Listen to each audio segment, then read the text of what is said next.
bienvenidos de que hayan venido a compartir esta jornada con nosotros. Vamos a dar comienzo a estas jornadas que hemos dado en llamarle desafíos actuales en la clínica con niños y adolescentes en diversos escenarios. Primero que nada, me voy a presentar, soy Verónica Farris, ella es Julieta Paglini. Formamos un equipo del área de niñez y adolescencia de la Asociación Psicoanalítica de Córdoba, junto con la licenciada María José Tienot, Andrea Gaumet, Cristina Hernando, Susana Belda, Ana Flor Silvetti, Eli Lal y Elizabeth Jorge. ¿Me olvido de alguien? No, las dije a todas. Bueno, somos un equipo que venimos trabajando ya hace tiempo juntas, apasionadas por el psicoanálisis, un poco intensas a veces, por las ganas de transmitir y bueno, de organizar un evento, en este caso como este, para pensar la clínica de nuestros días con niños y adolescentes. Quiero agradecer en primer lugar a la Universidad Nacional de Córdoba, al decano Germán Pereno, a la vicedecana, a la secretaria académica Laura Romera y a la profesora licenciada Mariela Sacchetti y a todo el equipo de extensión de la universidad que nos han facilitado bueno, la coordinación de este encuentro y que lo hemos organizado también conjuntamente. Así que celebro esos puentes que se han ido tendiendo entre nosotros y agradezco profundamente toda la disposición que han tenido y que tienen para que trabajemos juntos en distintas instancias. Bueno, he preparado unas palabras simplemente para contarles algunas cosas que hemos pensado. Nos reunimos hoy con el deseo de compartir experiencias y pensar juntos los desafíos que atraviesa nuestra práctica clínica con niños y adolescentes en diversos escenarios, interpelados por los nuevos modos de presentaciones clínicas, por la complejidad del malestar de nuestra época y los nuevos modos de configuraciones subjetivas. Los invitamos a trabajar juntos, a compartir interrogantes y a repensar nuestras estrategias de intervención. La clínica con niños y adolescentes desde una perspectiva psicoanalítica no puede pensarse aislada del entramado social e institucional que la atraviesa. Dado que el sujeto va siendo constituido y va adviniendo con otros, y en los múltiples intercambios emocionales van dejando sus marcas en actos y palabras en el psiquismo. Asistimos a transformaciones profundas en los modos de constitución subjetiva en un tiempo marcado por la inmediatez y el vaciamiento que supone lo efímero, el cambio de paradigmas en cuanto a los ideales de la cultura, las nuevas estrategias en el establecimiento de vínculos, a veces destinados a la reclusión en la virtualidad, el encantamiento y la captura en la imagen, la falta de velos a la privacidad, dejando a la intemperie lo íntimo y la sexualidad, la ruptura de los marcos simbólicos de sostén, la fragilidad y desgarros de los lazos sociales, la ruptura de la matriz simbólica de sostén identitario y de implicación social. Así cambian los modos en que los niños juegan o simplemente dejan de jugar y de acceder al aprendizaje. Cambian los modos en que los adolescentes habitan el deseo, el cuerpo, el tiempo y los vínculos. Como psicoanalistas nos sentimos convocados a nuevas apuestas libidinales. Darnos libidinalmente apostando a afinar la escucha frente al sufrimiento y la vulnerabilidad humana, a permitirnos dejar advenir nuevos modos de intervención. Escuchar las infancias y adolescencias hoy implica escuchar el malestar contemporáneo, que se hace oír en los vacíos, en los silencios, en las descargas, en actos, en las compulsiones, en los excesos. Manifestaciones todas ellas del desamparo social y la pobreza de los lazos simbólicos. El psicoanálisis apuesta allí a que mediante una escucha atenta y una profunda implicancia analítica en el vínculo se pueda restituir la posibilidad significante, a que advengan representables aquellas marcas del trauma no simbolizado que no pudieron quedar inscriptas en una historia y siguen generando efectos como una llaga abierta dolorosamente que clama sorda, con descargas ciegas de la pulsión en el cuerpo, en las repeticiones mortíferas. Como psicoanalistas estamos convocados a la experiencia subjetiva de inscribir el conflicto en el marco de un discurso, de alojar el sufrimiento posibilitando espacios de advenimiento de la simbolización y de posibilidades creativas del sujeto. Tanto en el ámbito público como en el privado, en las instituciones, los hospitales, las escuelas, las universidades, los consultorios, estamos convocados a recuperar una ética del respeto por el otro humano, promoviendo el reconocimiento de la alteridad, respetando las diferencias y evitando la homogeneización mortífera y aplastante que conduce a la bulia, al desinterés y a la desinvestidura. Al decir de Virginia Ungar, el psicoanálisis con niños y adolescentes nos recuerda que cada encuentro analítico es en cierto modo una apuesta por el porvenir del sujeto. Lo público o lo privado, distintos escenarios, distintos ropajes en que se nos presenta la vulnerabilidad y el dolor humano. Por ello, promover los lazos libidinales entre colegas, tender puentes entre las instituciones, favorecer la circulación de eros, promotor de la vida y el crecimiento dentro de los equipos de trabajo, animarnos a movernos de nuestra rigidez defensiva y de los propios narcisismos para dar lugar a los encuentros, única posibilidad de generar transformaciones. Les quiero compartir unas palabras ahora para que escuchen la voz de un joven que me conmovieron profundamente y que me escribió lo siguiente. El psicoanalista, en cierto modo, es un artista. El psicoanálisis es artesanal. El paciente aporta la inspiración, es la musa. Cada sesión aporta un nuevo material con el cual trabajar. El psicoanalista, con su conocimiento técnico, va a determinar también la calidad de la obra. Y la obra se hará en ese encuentro. El paciente trae su vivencia, sus recuerdos, sus limitaciones. La obra comienza a gestarse. El psicoanalista también escucha, habla, interviene. Es un trabajo colaborativo conjunto, como cuando dos músicos se juntan a escribir una canción. Y como en toda disciplina artística, hay formas de accionar, hay algunas reglas. Un buen psicoanalista sabe separarse de eso. Utiliza ciertas herramientas, otras sabe dejarlas de lado o inventan juntos otras nuevas. A mí me conmovió porque entiendo que este joven está diciendo que esto es el corazón mismo de la transferencia, el corazón vivo de la transferencia y de lo que implica un encuentro clínico. Entonces, los invitamos ahora a componer juntos alguna música hoy, entretejiendo un pensamiento clínico y dejándonos conmover por la experiencia compartida de la clínica con niños y adolescentes.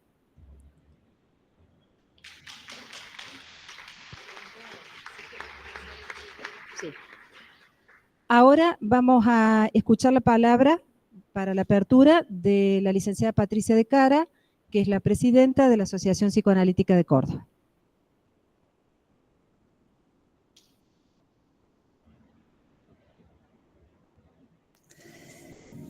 Buenos días a todos, bienvenidos. Es un placer para mí estar abriendo estas jornadas en la Facultad de Psicología que conjuntamente con la Asociación Psicoanalítica de Córdoba, desde el Departamento de Niñez y Adolescencia, hicieron posible este encuentro. Agradecer especialmente al decano de la Facultad de Psicología, Germán Pereno, a Mariela Sacchetti, desde Extensión Universitaria, conjuntamente con la coordinadora del Departamento de Niñez y Adolescencia de la Asociación Psicoanalítica de Córdoba, Julieta Paglini, junto a un gran equipo de trabajo, Verónica Farris, María José Tienot, Andrea Gaumet, Elizabeth Jorge, Ana Florencia Silvetti, Elizabeth Pilal, hicieron posible este encuentro. Un encuentro para reflexionar y dialogar acerca de los escenarios de la clínica actual tan compleja en el trabajo con niños y adolescentes en diferentes territorios, en diferentes contextos. Es importante para ambas instituciones ponerse a dialogar, a pensar juntos y abrir el diálogo con maestros. Agradecer especialmente también a Beatriz Janín, que va a estar dialogando en estas jornadas acerca de los efectos en la tecnología, en la primera infancia y en la adolescencia, para poder pensar los efectos en la subjetividad. Les deseo una linda jornada, que se multipliquen este tipo de espacios con salida en la comunidad para poder pensar la complejidad de la clínica que nos toca abordar en los distintos territorios.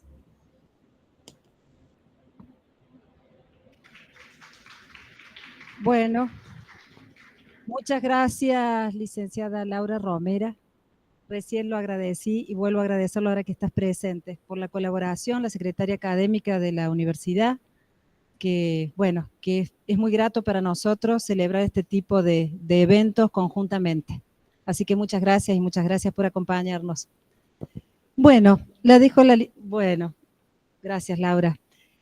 Vamos a ver ahora, les doy con la licenciada Julieta Paglini, coordinadora del Departamento de Niñez y Adolescencia de la Asociación Psicoanalítica, para darle la bienvenida a la videoconferencia con la licenciada Beatriz Jani.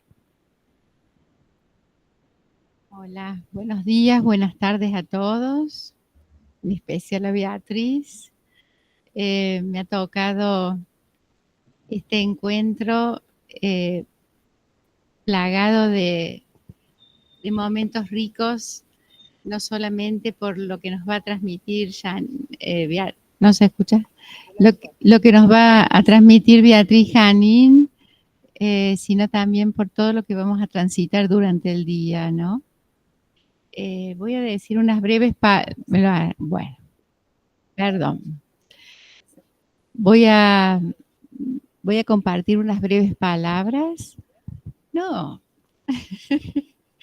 Voy a compartir unas breves palabras para darle la bienvenida a Beatriz. Estamos muy contentos con este espacio que estará atravesado por la exposición de esta excelente psicoanalista y la clínica, la brújula que nos orienta en el quehacer cotidiano. Decimos que la subjetividad infantil se construye en el encuentro con otros, en el juego, en el cuerpo, en la palabra. Nos preguntamos, ¿el uso excesivo de pantallas podría obstaculizar estos procesos promoviendo conexiones virtuales sobre las simbólicas? Porque la disertación de la licenciada Janín va a ser efectos de la tecnología en la primera infancia y en la adolescencia. Por eso estos interrogantes. ¿Qué le sucede a un niño, a un adolescente, con una sobreexposición a estímulos visuales? ¿Puede tener consecuencias en la adquisición del lenguaje y la motricidad? Sabemos que la tecnología puede ser una vía para sostener vínculos, especialmente en contextos de aislamiento. Tenemos el reciente ejemplo de la pandemia que ha dejado huella. ¿Conservaron la capacidad niños y adolescentes para vincularse en un face-to-face? ¿Jugar, compartir espacios reales? Propiciemos una escucha donde se respeten los tiempos y modos de expresión de cada quien. Una clínica que aloje la singularidad. Les propongo que habilitemos espacios de palabra, juego y pensamiento, incluso en tiempos de virtualidad. Voy a leer el currículum de la licenciada Janín, pero antes quiero agradecer a Ana Florencia Silvetti la posibilidad de haber hecho el contacto con Beatriz Janín y que hoy la podamos tener aquí presente. Beatriz Janín es licenciada en Psicología, egresada de la UBA en 1971, directora de las carreras de especialización en Psicología Clínica con Niños y Psicoanálisis con Adolescentes de la Universidad de las Ciencias Empresariales y Sociales en convenio con la Asociación de Psicólogos de Buenos Aires. Es directora del curso de actualización, procesos de adopción y construcción de subjetividad de la Universidad Nacional de La Plata. Docente del Seminario sobre Adopción en la Facultad de Abogacía de la UBA. Fundadora y expresidente del Fórum Infancias. Profesora del posgrado en universidades de Argentina, Chile, México y Colombia. Dicta seminarios y ha publicado artículos en Argentina, España, Francia, Brasil, Uruguay, México e Italia. Autora de libros como Niñas, Niños y Adolescentes en tiempos de desamparo colectivo en el 2022, Infancias y Adolescencias patologizadas en el 2018, Intervenciones en la clínica psicoanalítica con niños en el 2013, El sufrimiento psíquico en los niños en el 2011, entre otros tantos libros. Es directora de la revista Cuestiones de Infancia. Agradecemos especialmente su presencia, Beatriz, y bueno, ansiosos de escucharla. Bienvenida. Bueno, muchas gracias por la presentación y muchas gracias por la invitación. Y yo les propongo lo siguiente, o sea, yo voy a ir hablando, pero no hay ningún problema para mí de que en algún momento, digamos, más allá de dejar tiempo después para preguntas, observaciones, comentarios, pero además no habría problema en que si en algún momento quieren interrumpir y decir algo, bueno, digamos, pueden hacerlo, o sea, los que están virtual sacan el micrófono, digamos, o sea, abren el micrófono y me dicen, y bueno, y los que están ahí, digamos, dicen también, y listo. Bueno, vamos a, digamos, primero de todo habría que contextuar un poco la situación porque estamos en épocas complejas en relación a las infancias y las adolescencias, en donde la tecnología ocupa un lugar importante, no el único. Digamos, estamos en una época de todo inmediato, digamos, de la inmediatez absoluta, de el consumo a mansalva y seguramente todos los que, digamos, están trabajando con niñas y niños y adolescentes se encontrarán cotidianamente con padres como totalmente desbordados y sobre todo sin saber qué hacer con los niños y las niñas. Esto pasa lo mismo con los docentes, o sea, hay una sensación de qué es lo que está pasando con las infancias y las adolescencias. Hoy vamos a tratar de encarar sobre todo el tema de la incidencia de las nuevas tecnologías, pero por ahí algunas cosas podemos decir también en relación a todo esto en donde la tecnología está incluida. En realidad nosotros sabemos que la tecnología, estas nuevas tecnologías, que además cada vez se van complejizando más, llegaron para quedarse. Y que en realidad en muchas cuestiones pueden ofrecernos recursos muy interesantes. Pero me parece que lo central es pensar que no es algo inocuo, que no es algo que pasa y bueno, ya está, sino que tienen efectos importantes en la constitución subjetiva y así como ni los podemos decir que son maravillosas ni las podemos denostar, en realidad hay que pensar todas las ventajas que pueden tener en muchos aspectos, pero también las dificultades que acarrean. Es decir, uno tendría que preguntarse todo el tiempo, a ver, ¿cómo podríamos hacer y cómo podríamos ayudar a las infancias y a las adolescencias para que las tecnologías sean un instrumento y que no seamos tragados por las tecnologías? En ese sentido, tanto la inmediatez, la prevalencia de las imágenes por sobre las palabras, la rapidez de los estímulos, así como la irrupción de la hiperconexión, es decir, yo me encuentro cotidianamente con padres que no saben cómo hacer para que los niños salgan de esa fascinación que producen las pantallas. Pero esta fascinación que producen las pantallas, que yo planteo que en realidad no es que por eso que los niños usan la tecnología, sino que de alguna manera quedan tragados por la tecnología e hipnotizados por las pantallas, esto tiene efectos en los diferentes momentos de la vida.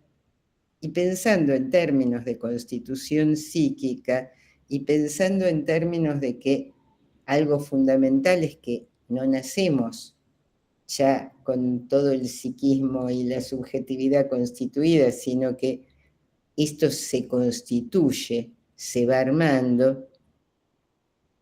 Una de las cuestiones que aparecen es que durante la primera infancia, y vamos a empezar pensándolo desde ahí, yo creo que uno de los problemas centrales no es solo que ahí son los adultos los que le dan las pantallas a los niños ya desde bebés, sino que quizás uno de los problemas mayores es que sean los adultos los que usen las pantallas como algo a lo que apelan todo el tiempo.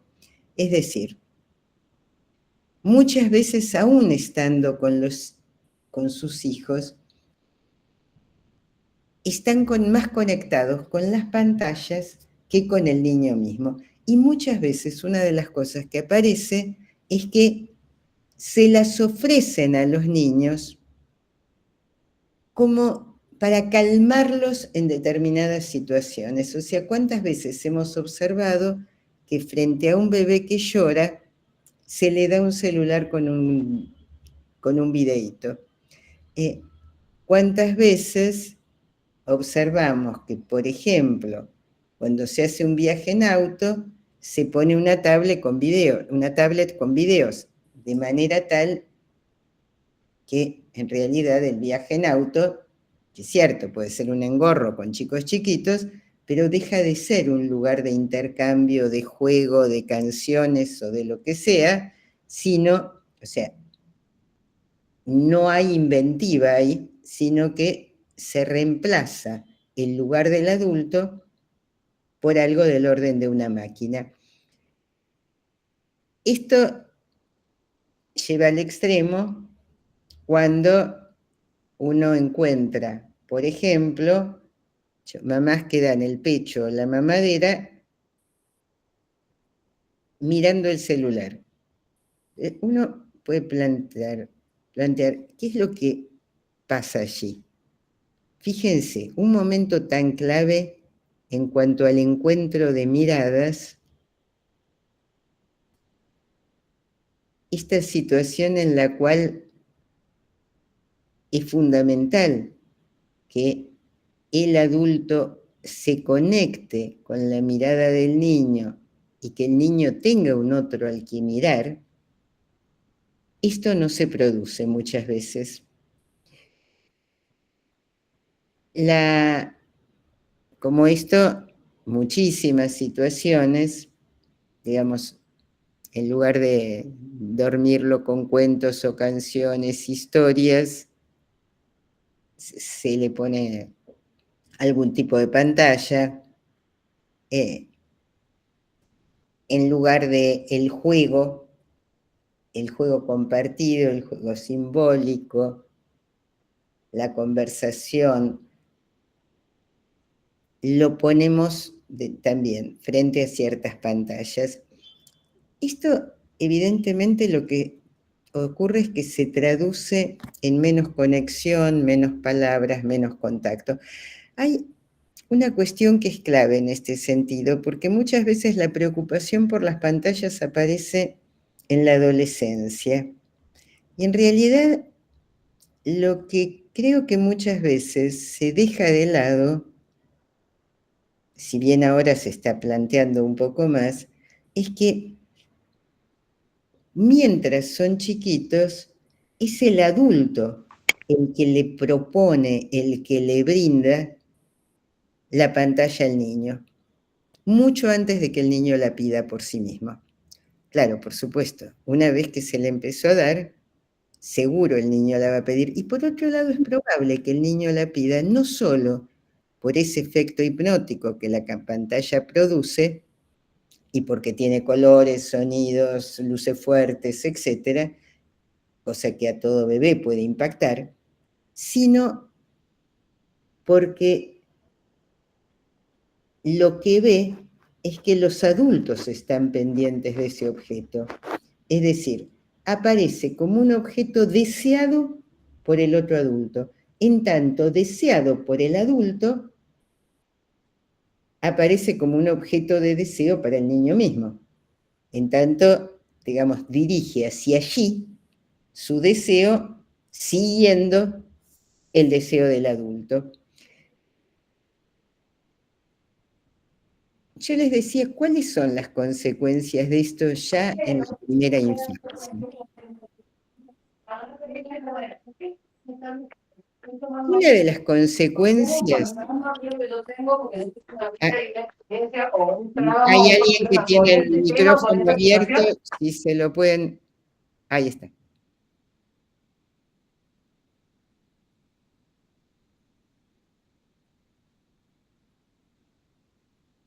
A ver. Sí, no. Que me había quedado yo también, yo sin micrófono. Bueno, me parece que una de las cuestiones serias en este sentido, que la tenemos que pensar, es el tema de la pasivización. Uno de los efectos de las pantallas es que los niños se quedan quietos. Es decir, yo les decía, caen en un estado hipnótico, quedan a merced de un otro, que es un otro impersonal, por supuesto,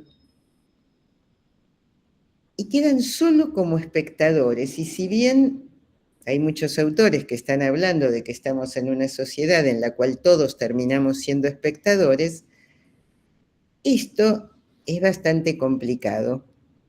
Uno podría decir, ¿cómo van a hacer para apropiarse del cuerpo y del movimiento en ese estado hipnótico y además siendo solo espectadores? Como que las cosas pasan por otro lugar. Esta preponderancia, entonces, de estar pasivo, nosotros sabemos que durante la primera infancia, es más, el mismo movimiento pulsional se va construyendo en una ida y vuelta en la pasividad y la actividad. Es decir, el niño pasa de la pasividad a la actividad, de la actividad a la pasividad, pero la pantalla pasiviza y no permite ningún tipo de actividad.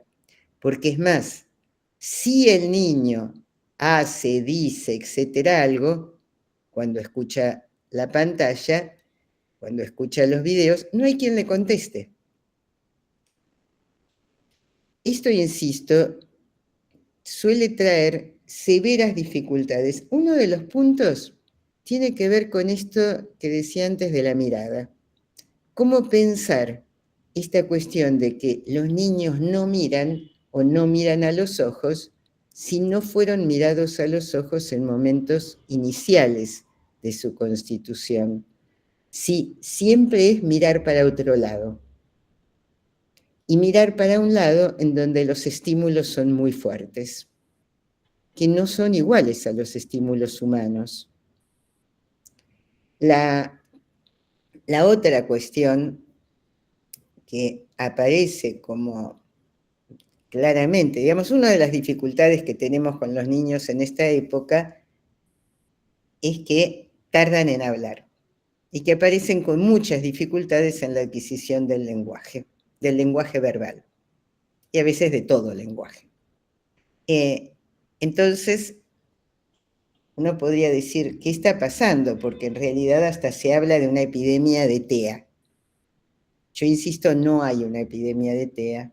el problema no es que los niños nacen autistas, que si no sería algo que nos tendríamos que preguntar. Bueno, hay una especie de modificación de la especie, digamos, y entonces, bueno, a la larga vamos a ser todos autistas, pero yo creo que no tiene que ver con eso, sí tiene que ver con que se confunden dificultades en la adquisición del lenguaje y cierto grado de desconexión con autismo. Y creo que esto tiene que ver con muchas cuestiones, insisto, no es solo la tecnología, podemos después ir viendo cuáles otras, pero la tecnología ocupa un lugar muy importante en esto, en tanto hay como una retirada de los adultos y un ofrecer las pantallas en lugar de los vínculos humanos. Y con el lenguaje aparece algo muy, muy claro.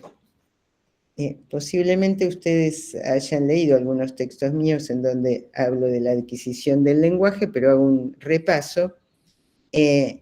Nosotros aprendemos a hablar desde que nacemos. Y uno de los temas, en realidad, uno de los modos en el aprendizaje del lenguaje, tiene que ver, digo, desde que nacemos, porque desde los primeros sonidos, un bebé empieza a emitir sonidos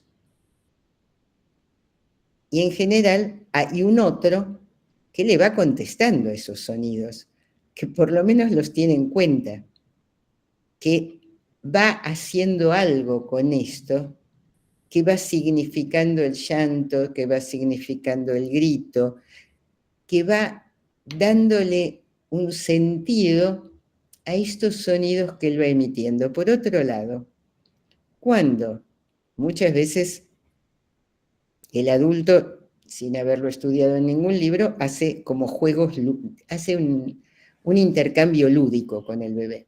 Intercambio lúdico de palabras, o más que de palabras, de sonidos, que son como, digamos, estas cuestiones que se van dando en donde el bebé dice la y el adulto le contesta la ta, digamos, y entonces hay lo que aparece en ese juego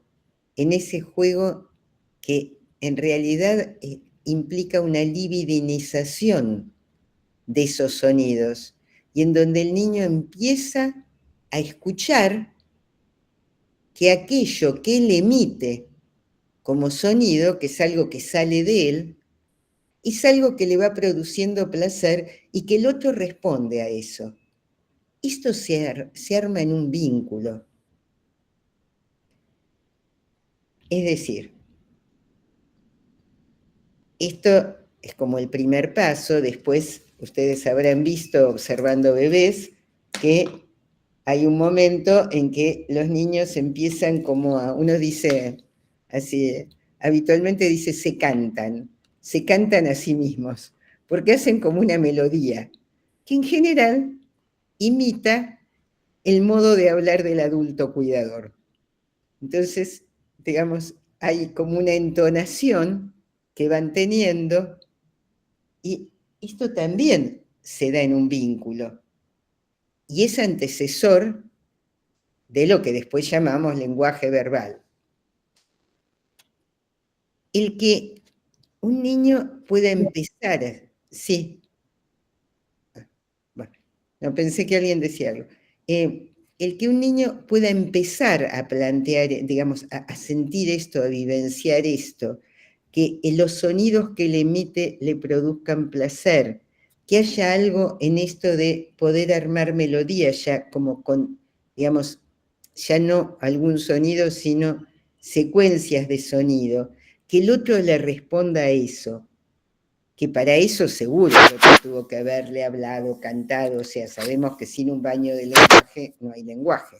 Uno nace y el lenguaje lo preexiste, entonces tiene que recibir un baño de lenguaje, pero se tiene que apropiar de ese lenguaje, y esa apropiación solo se puede dar en un vínculo. No es hablar o escuchar hablar, es que le hablen a uno. No es suficiente escuchar que otros hablen. o escuchar la televisión, o escuchar el videíto, o escuchar lo que sea. Uno tiene que ser hablado por el otro. Alguien le tiene que hablar a uno y ver cuál es la respuesta que uno da a eso. Entonces, esta me parece que es una de las cuestiones que aparecen como fundamental. Por otro lado, si pensamos que en las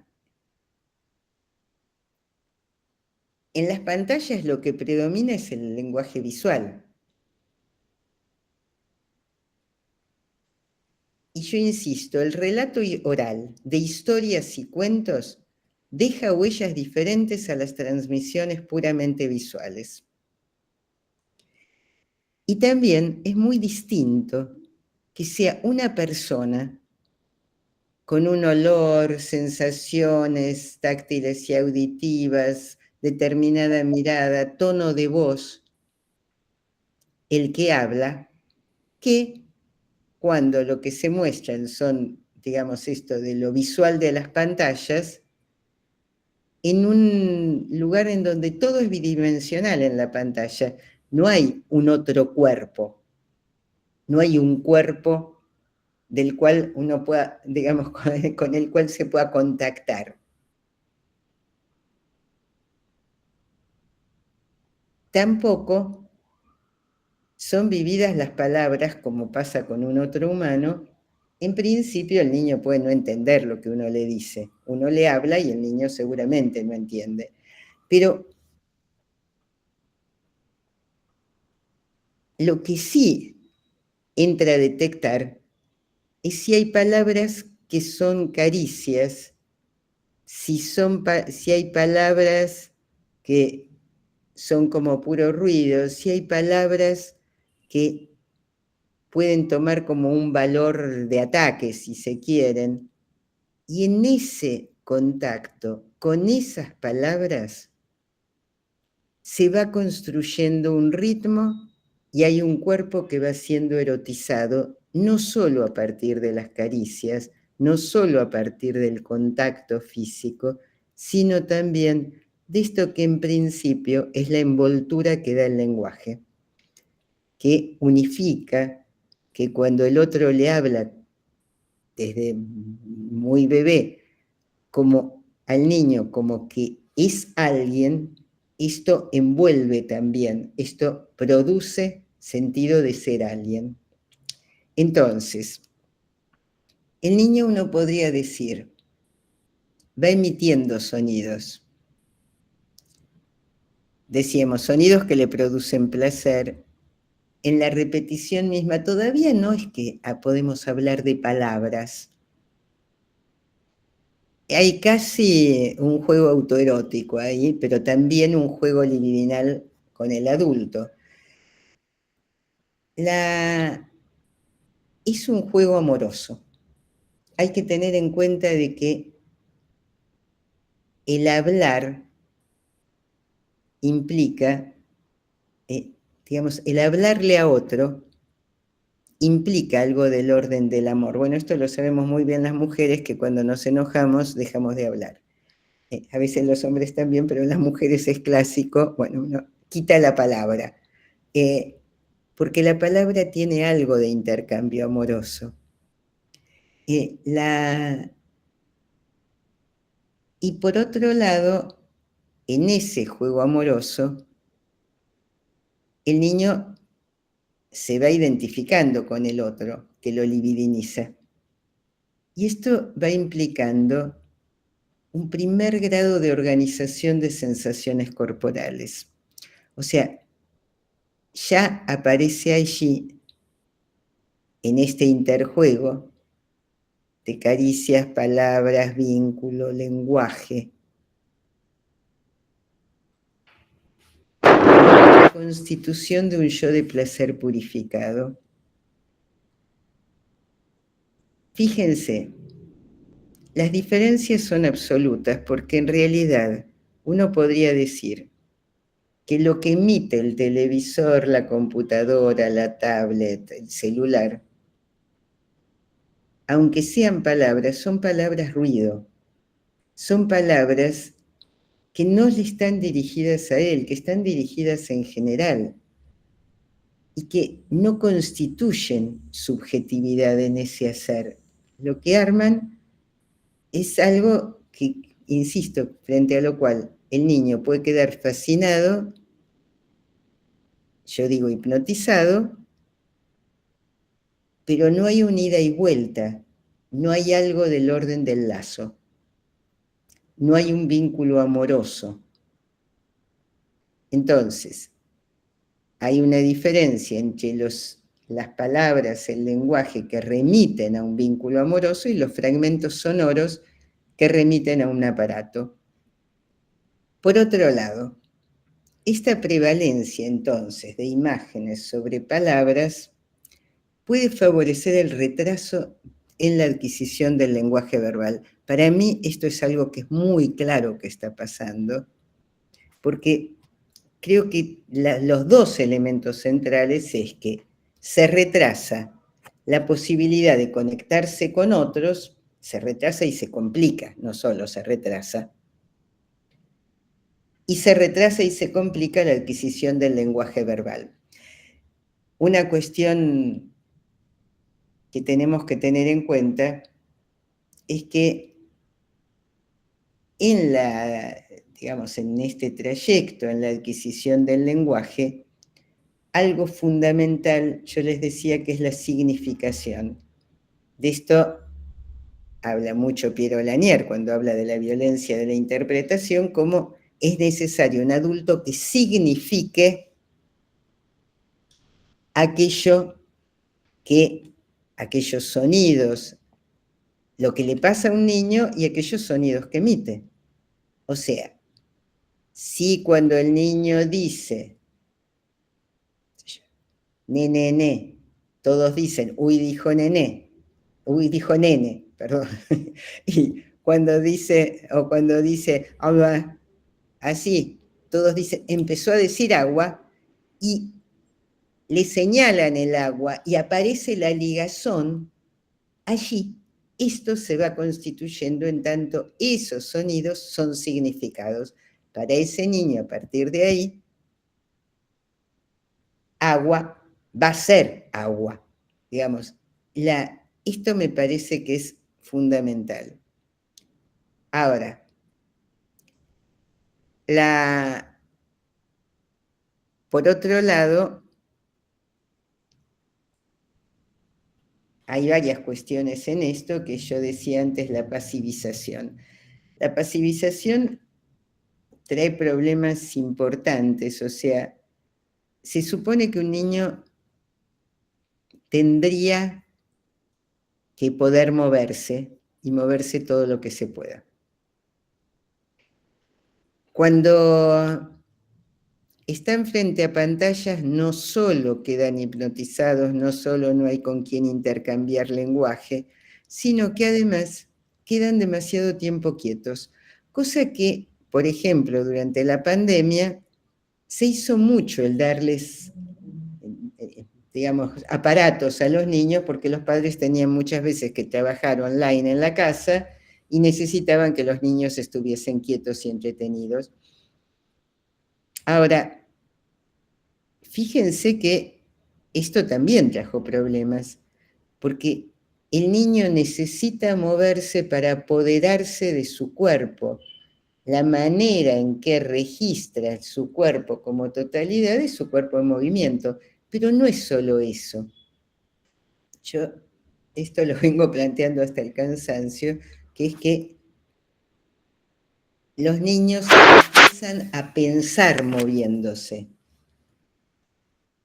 El pensamiento, el primer tipo de pensamiento, y esto lo plantea desde Freud a Piaget y todos los pensadores, digo, es pensamiento cinético, es pensamiento en movimiento.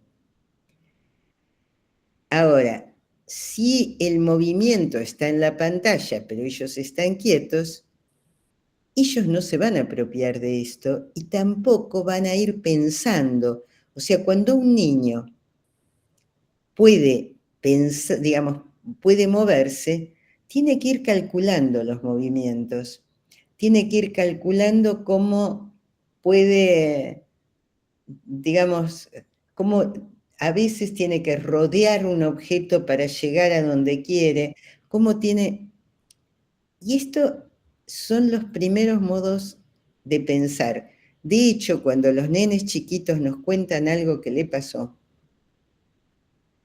lo hacen imitando, o más que imitando, repitiendo la acción. Si cuentan que se cayeron, se caen de nuevo para contarnos esto. Es decir, todavía hay lenguaje verbal y movimiento aparecen totalmente ligados. Ahora, lo que nos encontramos entonces es que muchas veces son niños muy torpes, con dificultades motrices.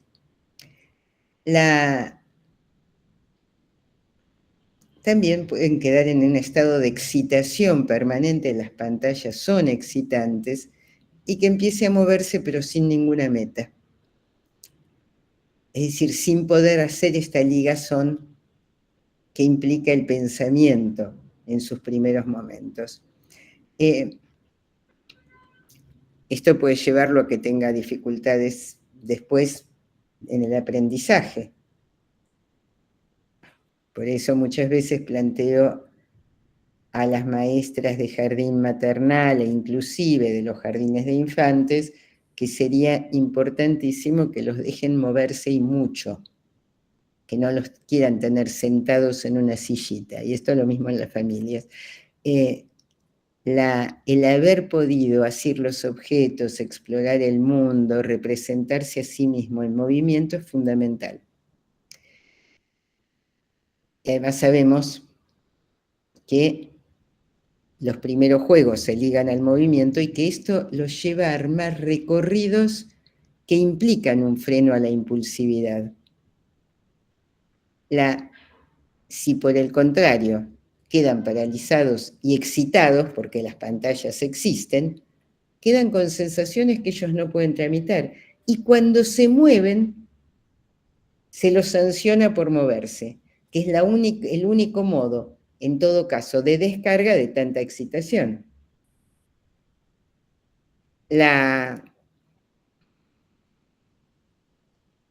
Si sabemos además, conocemos el valor que tiene el juego durante toda la vida en realidad, pero sobre todo en la primera infancia, los primeros juegos son juegos de movimiento. Juegos, por otro lado, en donde primero, así como uno es hablado por otro antes de hablar, uno es jugado por otro antes de jugar. Entonces, el niño necesita, sí, estar con un adulto que se mueva, pero que esté en conexión con él y que lo deje moverse. Porque también identificado con ese adulto, él va a empezar a moverse. De nuevo acá va a aparecer el par pasividad-actividad. También aquí aparece el establecimiento de ritmos. Y de esta manera, él va tomando conciencia de su cuerpo y va libidinizando su propio cuerpo y el movimiento. Esto va a hacer que sea después mucho más hábil motrizmente. Y también es clave para pensar el aprendizaje. Un niño muy pasivo, estos niños que se portan bien y que se quedan muy quietos, no aprenden. Porque pensamiento, inteligencia, aprendizaje van juntos, pero todos están ligados a juego y a movimiento. Y por supuesto también al lenguaje, pero fundamentalmente juego y movimiento parecen como articuladores fundamentales. Es más, esto ha llevado hasta que Byung-Chul Han habla, pero él toma a otro autor ahí, Willem Flusser, que habla de una atrofia de las manos. Y lo que él dice es, el nuevo hombre teclea en lugar de actuar. Y es cierto que nos encontramos con niñas y niños que no saben usar el lápiz, que no están acostumbrados a modelar ni a realizar encajes, bueno, y que todo esto los deja sin recursos para el aprendizaje escolar. Y también estarán muy ansiosos. Entonces, la ausencia de juego puede traer otras consecuencias, el incremento de la impulsividad, las dificultades para simbolizar. Todo esto va a traer dificultades en el aprendizaje escolar posteriormente. Por otra parte, y ya pensando en cómo esto incide en distintos momentos de la vida y ya un poco después, uno podría decir cómo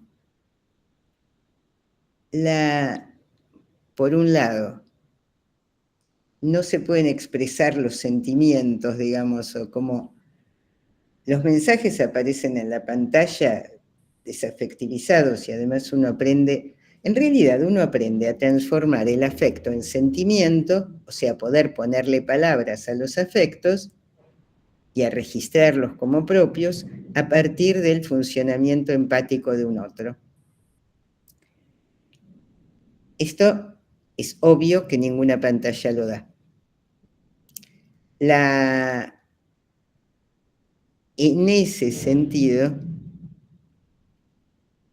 uno podría plantear que hay algo que nos proponen las pantallas que tiene que ver con una suerte no solo de pasivización, no solo somos espectadores, y durante mucho tiempo a veces, sino que cuando se espera una respuesta, es una respuesta inmediata. Bueno, después vamos a hablar un poco más de esto, porque esto pasa sobre todo en los últimos años de la niñez y en la adolescencia, sobre todo. Pero también quería plantear otra cuestión, que es que uno de los líos en ese sentido, que ya aparece por ahí en la niñez con las pantallas, y que también hace a la constitución subjetiva, es algo que tiene bastante que ver con nuestra época, por otro lado, y es que no hay tiempo. O sea, el tiempo es siempre inmediato. Y la muerte no existe en las pantallas, porque son vidas virtuales. Entonces, cuando los chicos juegan, siempre hay otra vida más y otra vida más, etcétera. Bueno,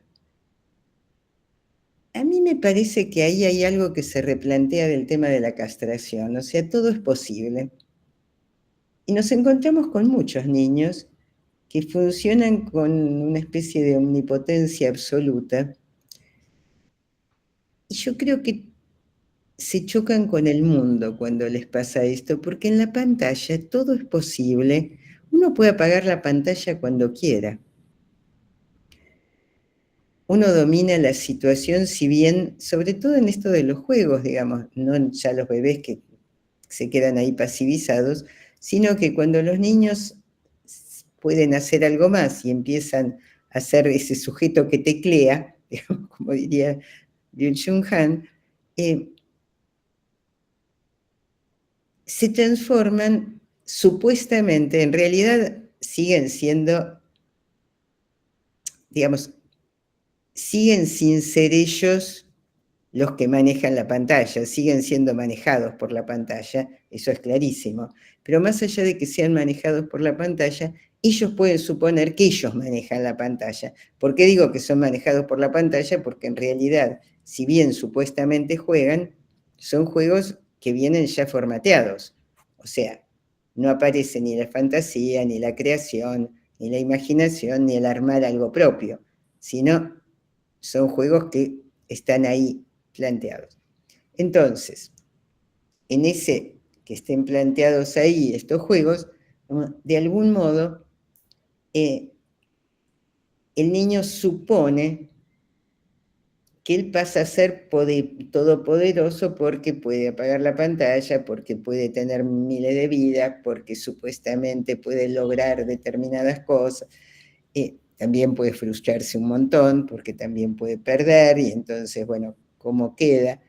Pero hay algo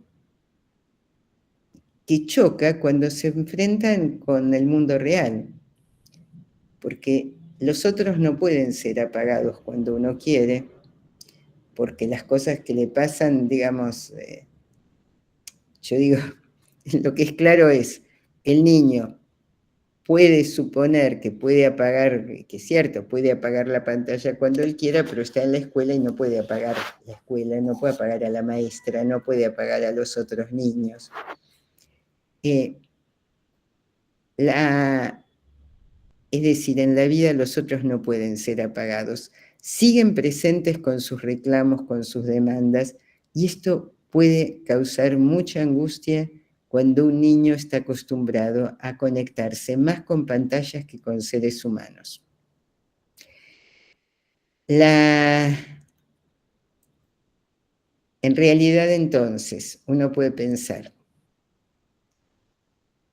que, por un lado, hay algo del orden, de ubicarse como uno más, como alguien más en el mundo. Sí. ¿Alguien me dijo algo? ¿No? Bueno, me pareció que alguien... Bueno, no importa, sigamos.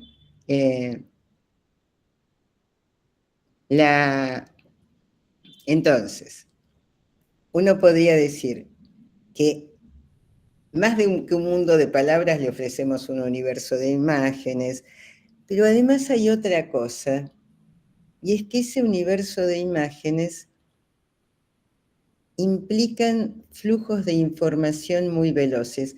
Franco Berardi, que se lo conoce como Bifo, un filósofo italiano, ha hablado muchísimo de esto, de la velocidad de los estímulos a los cuales estamos sujetos en las pantallas, y cómo la televisión de los comienzos no tiene nada que ver con la televisión de ahora, y mucho menos los videitos. Por ejemplo, los videitos que se les dan a chicos chiquitos para mirar, y a chicos no tan chiquitos, tienen una velocidad increíble, o sea, muchísimos estímulos por momentos. Después los adolescentes están conectados con varias pantallas a la vez. Por ahí tienen la computadora prendida, el celular, por supuesto, mirándolo todo el tiempo, y algo más por ahí, digamos, como si tuviesen que estar conectados con millones de cosas a la vez. Si uno supone que tiene que estar conectado con millones de cosas a la vez, es posible que quede bombardeado de estímulos y que no pueda centrar la atención en ninguno. Entonces, muchas veces, así como en los de la todos los efectos en la primera infancia se confunden o se pueden confundir a veces con autismo, también los efectos en los niños un poco más grandes, ya en edad escolar, aparecen muchas veces como dificultades en la atención o como hiperactividad o cosas por el estilo, en lugar de pensar todas estas cuestiones, digamos. No sé si se acuerdan que durante la pandemia apareció la idea de que se había incrementado la cantidad de niños con trastorno por déficit de atención con hiperactividad. Yo ahí lo que pensé fue, me reía sola porque decía, en realidad, si yo fuese una nena, me estaría trepando a las paredes. Digamos, sería súper hiperactiva en medio de este encierro. Es decir, y mucho más si esos niñitos, insisto, estaban como estuvieron en general, tan ligados a las pantallas. Entonces, hay algo en esto que me parece que tenemos que tomar en cuenta. La otra cuestión, ya de un poco más grandes y y sobre todo en los adolescentes, pero aparece ya también en los niños en edad escolar, es el tema de la exposición de la intimidad.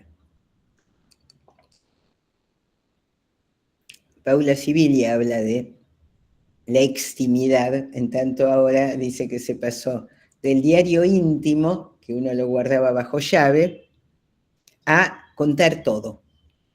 Todo se publica en las redes. Bueno, esto está trayendo también, yo lo que veo son efectos devastadores en los adolescentes. E inclusive en mucha gente joven, a veces también en los adultos, bueno, pero sobre todo en los adolescentes y en gente muy joven, en donde aparece desde la comparación en relación a las imágenes. Entonces,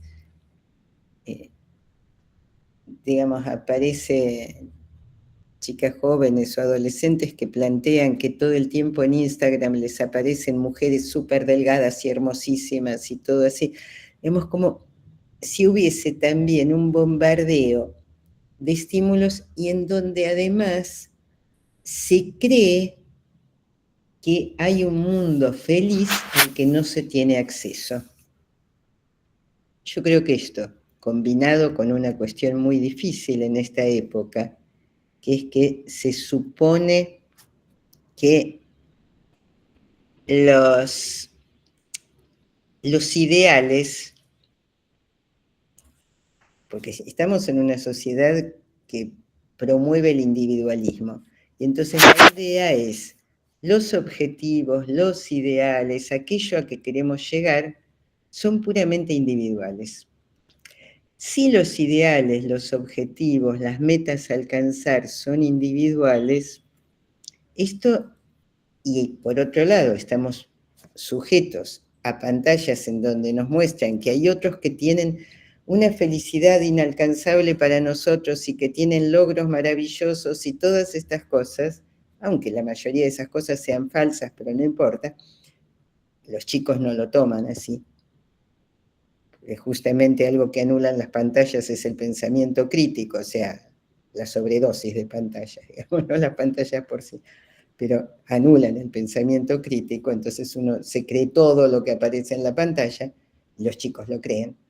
Entonces, si esto es así, evidentemente esto puede llevar a terribles depresiones en la adolescencia, porque ¿qué hacer? ¿Cómo hacer si los demás tienen una vida maravillosa a la que yo no voy a poder acceder? El lío para mí ahí es doble. Tiene que ver con las pantallas y tiene que ver también con, bueno, por un lado con la idea del consumo y con una sociedad consumista y todo lo que uno no va a poder tener en la vida, entonces ya eso aparece como un déficit, pero además con la caída de una idea de proyectos colectivos, metas colectivas, digamos, como la idea de, bueno, a ver, es con otros. Si esto se quiebra, si se quiebran los lazos y lo que aparece es esto de un mundo ideal que me es ajeno y al cual yo tendría que acceder, sí, para poder ser maravillosa, feliz y exitosa, bueno, es complicado. Entonces, uno podría decir que esta exposición de lo propio, bueno, habrán visto todos y todas la película Adolescence y cómo ahí lo que aparece muy clarito es cómo una chiquita que manda una foto de sí con el torso desnudo, bueno, esto genera que el chico al que se la manda viraliza esto, el protagonista de la serie, viendo eso y viendo que todos se burlan de la chica porque supuestamente tiene senos pequeños, entonces quiere acercarse a ella, pero entonces ella le contesta. Bueno, o sea, el nivel de crueldad que se puede desatar en las redes es terrible. Y entre los adolescentes esto cobra una fuerza absoluta. Porque además, insisto, por un lado porque se lo creen, porque le creen a las redes, y por otro lado porque no cobran conciencia de que nada de lo que uno publique en las redes es íntimo, aun cuando supuestamente se le mande a una persona. Porque esa persona lo puede mandar a otros, y esos otros lo pueden viralizar a su vez. O sea, no es lo mismo decirle a alguien, así sea por teléfono, ay, mirá, me pasó tal cosa, te cuento tal cosa, que mandarle por mensaje, digamos, donde las cosas quedan, y mucho más cuando esto se publica en Instagram o en Facebook, o bueno, los chicos no publican en Facebook, publican en Instagram, todas estas cosas, TikTok, qué sé yo, digamos. Bueno, ahora me dijeron que están usando algo que creo que tiene que ver con algo parecido a TikTok o algo así, bueno, no sé, tanto no sé al respecto, pero lo que es cierto es que va teniendo un efecto muy particular todo esto, en donde, y la otra cosa es que hay que contar todo, digamos, hay como una idea de todo lo que hago tiene que quedar expuesto. Insisto, y esto también termina siendo riesgoso. Beatriz, Sí. ¿querés que demos una vueltita a ver si hay preguntas?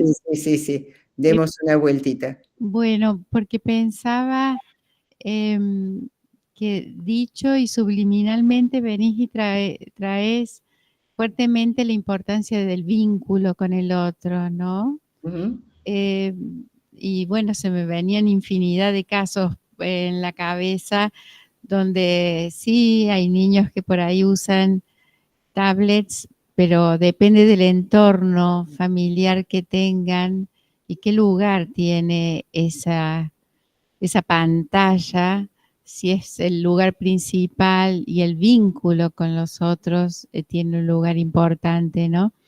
Y ahí todas las variaciones dentro de la psicopatología o no psicopatología, o etcétera, etcétera. Pero quería ver si en el público, en los asistentes, tienen ganas de intervenir. Sí.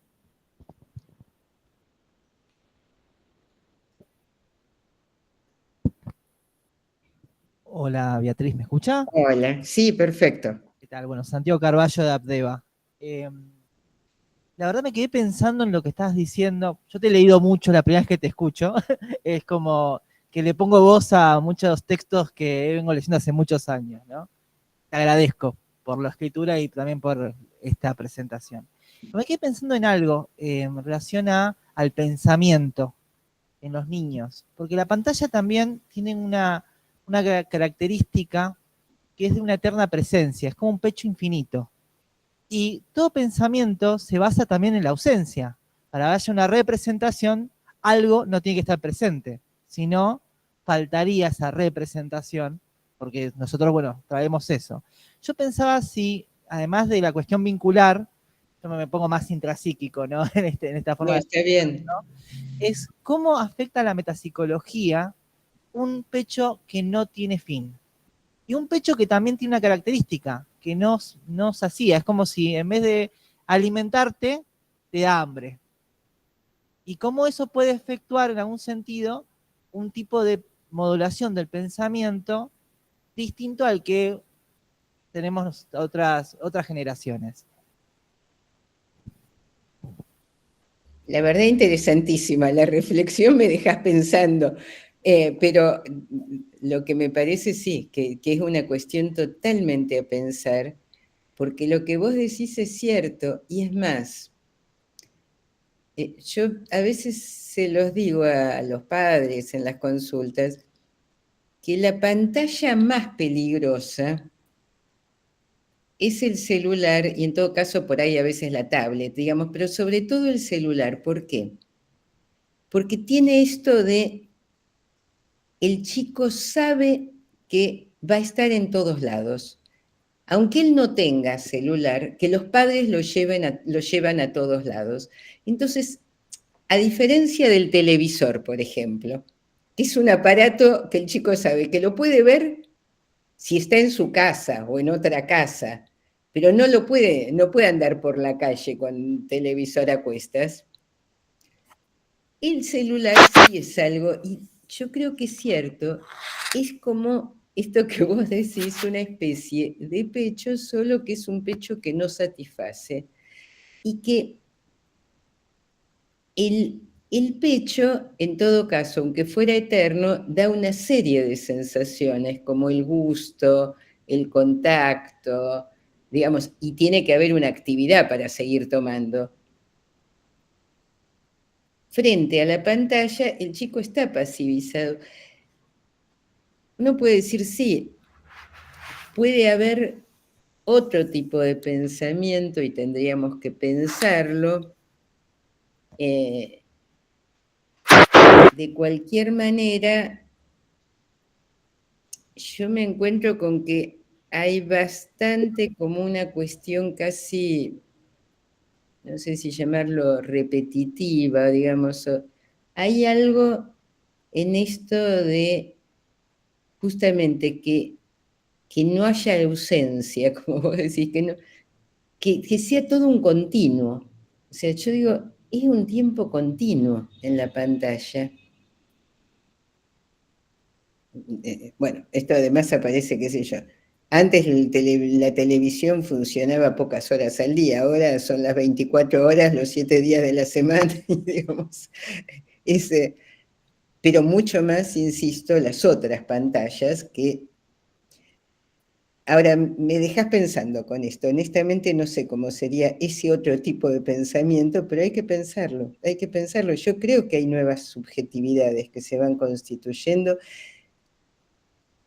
y que tenemos que pensarlas, por lo menos hay que pensar que algo de esto está y que entonces no sería exactamente, digamos, a ver,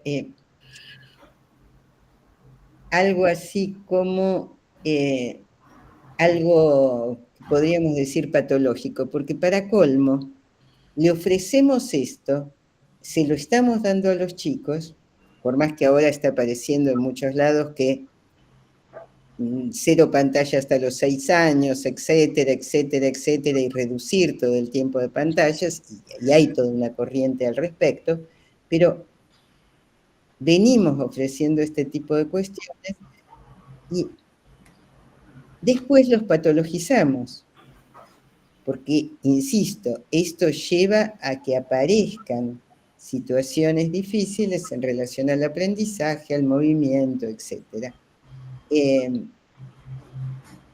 La otra cosa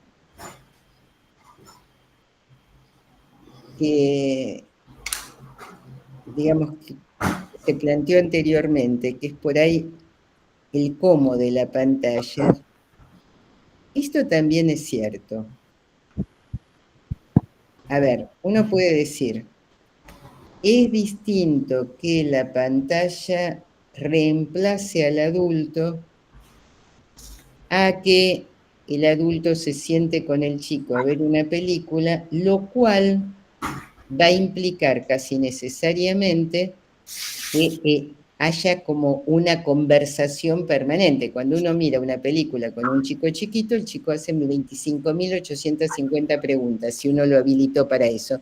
Entonces, bueno, ahí está, frente a un estímulo uno, pero que a la vez implica, a mí me pasaba cuando mi nieta era chiquitita, llegaba al cine, nos encantaba las dos ir al cine,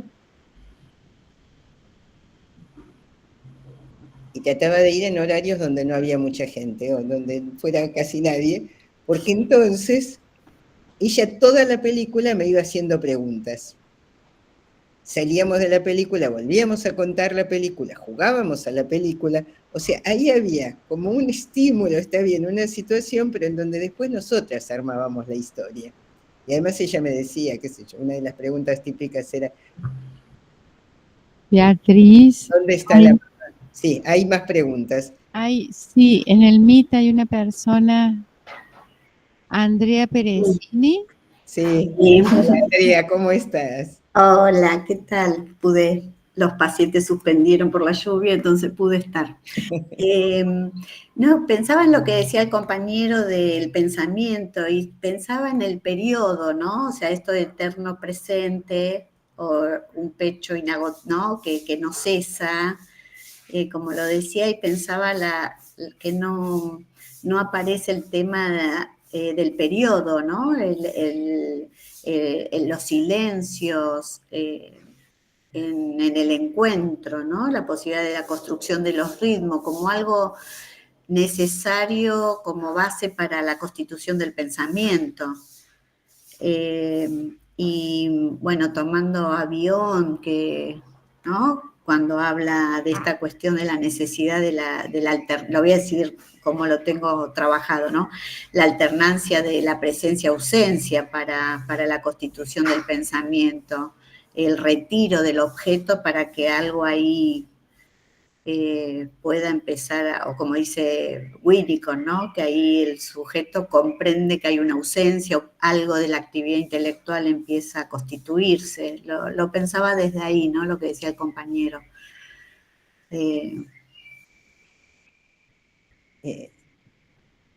Andrea, por otro lado, tomando lo de Bion, fíjense que una de las cuestiones claves que plantea Bion es el tema del reverie. O sea, uno tiene, digamos, el adulto que está con el niño frente a lo que él llama los elementos beta. Uno podría traducirlo en términos de los sonidos brutos que el niño larga. Si quieren, piénsenlo en términos de gritos. El adulto tiene que tomar eso, pasarlo por él mismo y devolverle otra cosa. Esto es lo que posibilita el pensamiento en términos de Bion. Bueno, eso ninguna pantalla lo puede hacer. Entonces, es difícil y es grave porque, insisto, después esto se patologiza y entonces aparece como que el niño trajo dificultades de aprendizaje, por ejemplo, porque sí.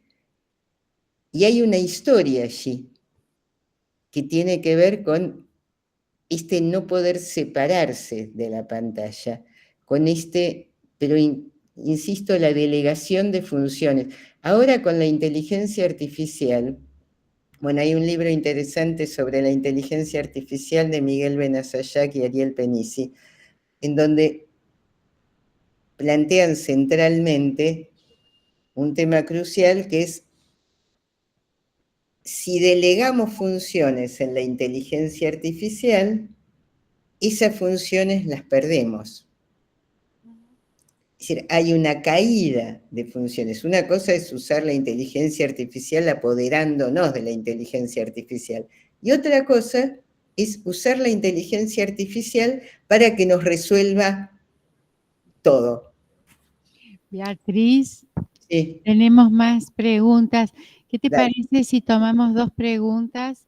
Y está Claudia, está Santiago también. Hola. Hola. Hola, ¿cómo te va? Tanto tiempo. Más que preguntas, yo me quedé enganchada con la reflexión, con dos o tres cositas. Un poco lo que decías al principio de que el exceso que se produce frente a la pantalla, en el aula, iba pensando en todas esas imágenes de niños y niñas desconectados del contexto familiar y conectados con otra cosa. Y cómo eso, que es continuo, por otro lado, lo que produce es una ausencia de vínculo, de lazo. Entonces, como esa ausencia de un vínculo con un otro que es un sujeto, lo que puede es interferir en el proceso de constitución psíquica, de organización psíquica, pero sobre todo de humanización. Por eso nosotros estuvimos yendo a una escuela primaria que la cantidad de dificultades que encontramos yo no las había visto en mi vida. Entonces, vos te haces preguntas frente a lo que encontrás. Pero pensaba como en un combo de ese continuo, ¿no? Que tiene que ver con también el pecho a demanda como un continuo, pero sin un otro presente ahí, ¿no? ¿Y qué relación tiene esto con lo que estamos viendo con las adicciones tempranas? En eso pensé, o sea, porque lo que vos decías de este pecho continuo, yo lo pensaba con en Winnicott pensé, ¿no? En que Winnicott son todas teorías que nos permiten, ¿no? Volver a problematizar, la ponemos a hablar, y hablaba de la importancia de la desilusión. Decía, más allá de esta ilusión, es necesaria la desilusión. Que bueno, si lo traemos un poco más acá, también Cristina Rojas siempre hablaba de la importancia del corte, ¿no? De poder regular o sea, de que haya una falta, una ausencia, una desilusión, pongámoslo en distintos registros, pero para que eso intervenga, ¿no es cierto?, en el entramado, en poner en marcha un motor. Entonces, creo que el combo, yo me enojo muchísimo con los y las pediatras, que el pecho demanda, que se quede, o sea, si lo ponemos a todo el combo de que están metidos en la cama hasta el infinito.com, el colecho, todos se enojan cuando uno dice, pero colecho, hasta que se quieren ir, pobres, se regulen solos y un día se encuentren incómodos. El pecho a demanda, la pantalla todo el tiempo. No es una sola cosa, es un conjunto de miradas nuevas sobre cómo hay que hacerlo, donde la regulación no entra nunca. Y bueno, eso hace que algunas demandas o consultas sean tan difíciles, porque no es una sola cosa. Bueno, pensaba en la relación de todo esto, me parece que bueno, ahí te di para que vos puedas decirnos más cosas. Está bien. Gracias. No, gracias a vos que pensaste un montón de cuestiones y pensaba que por otro lado tiene que ver con algo que planteó Alicia en el chat que dice que le interesaba esto de hablar de una realidad donde no se pueden apagar, donde no pueden apagar a los otros semejantes como una pantalla. Hay algo de esto, es cierto, como, a ver, yo creo que en muchos casos hay como un corrimiento de los adultos, por eso digo, un corrimiento y una ubicación de las pantallas como sustituto de lo humano. Al mismo tiempo, es cierto que suele suceder esto de ubicar a los niños en un lugar de enorme omnipotencia. Ya en gran medida, fantasiadamente, la pantalla lo pone frente a una omnipotencia que en realidad es impotencia absoluta, porque tienen que quedar quietos y apresados en esa situación, con lo cual no son nada omnipotentes. Pero suponen que manejando el control remoto manejan el mundo. y salen al mundo y no aparezcan en el mundo con el control remoto, porque bueno, es mucho más complejo. Esto de la desilusión que vos traías, que es interesantísimo, es cierto, es necesario que haya una caída, que se pueda haber ilusionado un chico, pero para eso tiene que haber un vínculo con otro y tiene que haber un vínculo amoroso con otro y tiene que haber habido estas escenas en donde hubo una entrega y cuerpos y el chico estar en contacto con otros cuerpos y que haya habido miradas y que haya habido lenguaje, canciones, todo esto que estábamos diciendo, y que se le haya posibilitado el movimiento, todas estas cosas, pero a la vez hay un punto en el cual algo de, digamos, toda esta cuestión de, Freud lo planteaba ya desde la caída de la alucinación primitiva, digamos, para que empiece a aparecer una búsqueda diferente y para que aparezca el deseo de otra manera, ya no solo como alucinación. Y uno puede decir, pero es necesario un otro para que el grito se transforme en llamado. Si no, no hay posibilidad.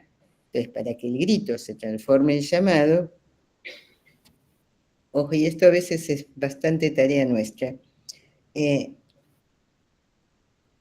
tiene que haber un otro adulto que haga esa transformación. Digo, es tarea nuestra porque es cierto que los docentes están desbordados por cómo aparecen los niños en las escuelas, que los niños terminan patologizados y que los padres no saben qué hacer.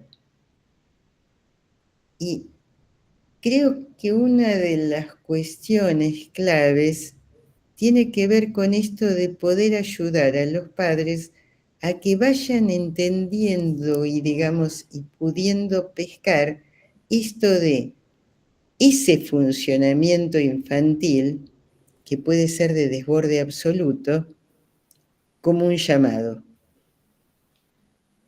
Como yo a veces les digo, no es un ataque a ustedes, tampoco es un portarse mal, digamos, porque si no todo, digamos, la otra epidemia que parecería que hubiese es la de los niños oposicionistas desafiantes. Los pediatras están dando ese diagnóstico, cosa que me asusta muchísimo, como si, porque claro, en este momento la mitad de los niños son oposicionistas desafiantes o más de la mitad.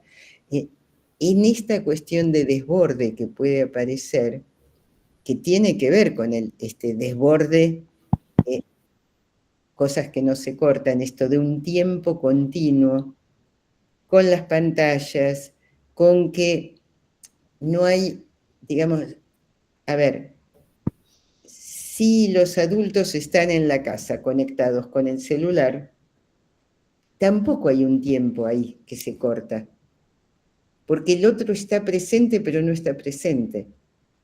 Entonces hay una especie de, digamos, ahí sería como una presencia que no es presencia permanente. No hay diferencia clara entre la presencia y la ausencia.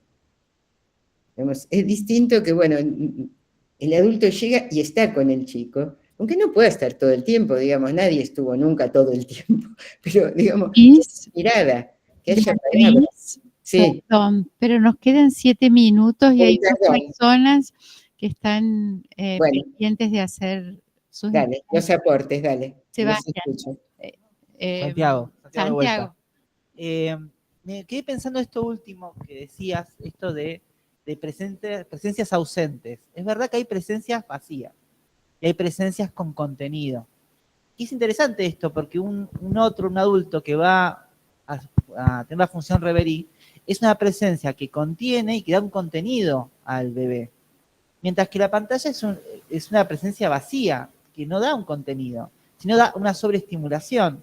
Entonces se me vino a la mente como si en vez de dar un mensaje codificador, como es el que da el otro, o sea, yo pensaba en La Planche, en Silvia Bleichmann, cuando hablan de esto, es como si dan un mensaje con una bomba, una bomba que desarma y desorganiza, porque en realidad es una sobreestimulación que no termina satisfaciendo ni tampoco nutriendo, sino que termina sobreexcitando al aparato. Bueno, era eso. Totalmente. ¿Por qué no? Beatriz, un comentario que, bueno, uno va pensando muchas cosas mientras te escucha. Y me acordaba de un taller hace poquito que hemos tenido con papás en un colegio, con las colegas del área, porque hicimos primero unos talleres con docentes y a raíz de eso nos convocaron de un colegio para un taller con los papás, ¿no? Un taller de padres de colegio secundario, tercero, cuarto y quinto año. Y en realidad estos padres con estas presencias, también presentes, ausentes, digamos, en el sentido de que están descolocados, o sea, no saben cómo posicionarse frente a los hijos, cómo frustrarlos. Escuchamos papás totalmente ausentes y borrados en su propia posibilidad de situarse en una asimetría y de poder pensar qué hacer con los hijos. Bueno, nos decían, ellos deciden qué hacen, avisan todo lo que van a hacer sin preguntar, en una suerte de continuum también de actividades insaciables, ¿no? Que no paran, que no se detienen, ¿no? Y estos padres que no les pueden decir que no pueden frustrarlos, ¿no? Entonces, bueno, ahí hay una complejidad también en el posicionamiento, acorde a todo lo que van diciendo, ¿no? De la posibilidad de que haya un corte, una frustración, un tolerar que el otro, bueno, a veces sufra un poco, digamos, por algunas cosas que no se pueden. Vos hablabas de esto, de cómo incluir la castración de alguna manera bueno, y esto da una complejidad distinta. Bueno, a veces algunas escuelas toman nota, convocan, por supuesto que los padres que participaron no eran los más problemáticos, pero había algunos, ¿no? Pero bueno, interesante. Muchísimas gracias, Beatriz. Nos has hecho seguir pensando. Bueno, no, gracias a ustedes también por la escucha y por haber podido compartir y por todas las reflexiones súper interesantes que fui escuchando y que me dejan pensando también a mí. Así que bueno. Bueno, ustedes siguen con la jornada. Nos dejas con el deseo de intervenir más y escucharte en otra ocasión, así que queda formalmente hecha la propuesta para que el año que viene puedas estar aquí de cuerpo presente, face to face, sin pantalla. Así podemos establecer un vínculo sin que medien las pantallas. De acuerdo. Muchísimas gracias. Bueno.